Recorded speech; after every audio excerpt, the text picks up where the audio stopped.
le point suivant, ce sera le point d'avancement sur la solution UNES-IDES évaluation. Voilà, donc vous l'avez compris, en parallèle de ces examens-là sur la solution Moodle, les développements continuent. Donc, comme je vous ai déjà dit, le studio, c'est là-dessus que pour l'instant, on met les efforts maximum puisque vous allez commencer à l'utiliser dès la semaine prochaine. Et donc, il y a 2 points sur lesquels on travaille, c'est l'amélioration des performances. Et donc, concrètement, ça veut dire un travail sur la gestion des images au sein de la base de données. Et deuxièmement, que vous puissiez avoir accès directement via les accès copiques, du moment qu'on est enseignant, que vous puissiez avoir un accès direct au studio. Voilà, donc c'est les 2 points sur lesquels on va essayer d'aboutir courant de semaine prochaine. Et voilà, c'est les 2 points cruciaux qui restent. Au niveau du player, en fait, les examens qu'on a joués ont révélé un certain nombre de bugs divers et variés. Et donc, on est en train de les prendre les uns après les autres et de les traiter. Alors, il y en a, voilà, c'est toujours la même chose, c'est un peu l'arbre qui cache la forêt. Il y en a un qui, après, il y a une cascade de choses. Donc, voilà, on traite les choses les points après les autres. Et on travaille aussi beaucoup sur l'automatisation de la récupération de l'examen joué pour le module directement pour l'aspect planificateur. Et sur l'aspect notation, c'est la récupération justement de ce qui a été joué dans le studio, dans le player et avec les données qui viennent du studio. Parce qu'en fait, dans le player, lorsqu'on est dans le player, on n'a pas les résultats. On n'a pas l'information de la bonne et de la mauvaise réponse. Et donc, du coup, tout ça vient du studio au moment de la notation. Donc là, on est en train d'automatiser tous ces flux de données entre les différents modules. Et pareil, sur l'aspect notation, il y a correction des bugs et enrichissement fonctionnel, puisque pour l'instant, tout l'aspect analyse des résultats n'a pas été fait, et donc c'est là-dessus qu'on travaille aussi. Et puis, ce qu'on est en train de faire aussi, c'est connecter cette solution à la nouvelle solution qu'on appelle une solution d'authentification qui s'appelle INES Login. Je pense que la prochaine fois, on fait un focus là-dessus, parce que c'est vraiment important. L'idée, c'est de se dire que on pourra rentrer soit par ciboulette, c'est-à-dire par le login mot de passe universitaire, soit par un login mot de passe défini sur la plateforme, soit directement par un lien mail. Et donc, ça va nous permettre justement de gérer les personnes qui ne sont pas forcément universitaires pour faire des examens sur les VU, les DU, tout ça. C'est un plus.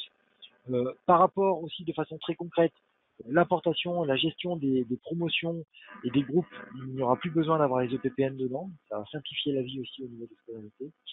Et on travaille aussi sur la notion de déconnexion, ce qui va nous permettre lorsque il y a des examens qui s'enchaînent, d'avoir une déconnexion propre aussi. Voilà. Alors pour cet aspect de déconnexion, il faut bien avoir conscience que vu qu'on est, alors c'est un peu technique et compliqué, mais il faut que l'on arrive à se déconnecter, y compris des sessions universitaires CAS. Et donc on va vous solliciter, je pense, chacune des universités pour avoir le lien de déconnexion de votre CAS donc la semaine prochaine. Il y a des choses qu'on peut récupérer automatiquement, des choses qu'on ne peut pas récupérer automatiquement. On risque de vous solliciter pour ça. Voilà le focus actuellement.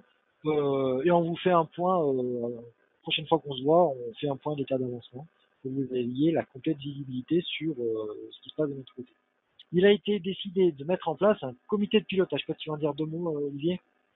Oui, alors c'est une demande qui est justement pour accompagner le retard qui a été pris sur l'ouverture de la plateforme. Et donc, il a été demandé à la conférence des doyens qu'il y ait un comité de pilotage qui puisse avoir une vision très précise de l'avancée des travaux et qui puisse là aussi copiloter ou piloter le déploiement avec des priorisations. Voilà, donc si vous regardez, on a effectivement tous les corps de métiers concernés avec des doyens ou des vice-doyens en fonction, des enseignants, la scolarité. Alors, je crois que c'est pas tout à fait à jour, il manque une personne et des ingénieurs pédagogiques ou des informaticiens qui connaissent bien ces questions-là et aussi 2 représentants et pas les moindres de la NEMF, donc des étudiants qui seront au niveau de ce comité de pilotage.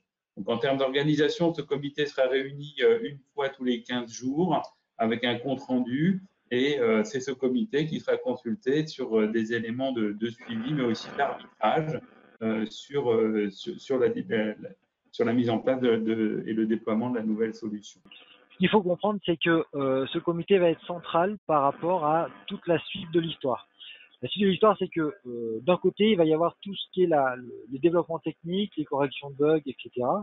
Mais quelque part, oui, nous, on va tester, bien sûr, on va dire que le bug est corrigé, mais pour vraiment en être sûr, on va tourner des examens tests. D'accord? Et donc, avec le comité de pilotage, on va planifier des examens tests qui, évidemment, ne seront pas des examens validants dans un premier temps, avec, voilà, ça pourrait être des conférences, ça pourrait être sur différentes modalités, et une étude détaillée des retours sera faite par le comité de pilotage, voilà, pour que le comité de pilotage voit exactement comment ça s'est passé.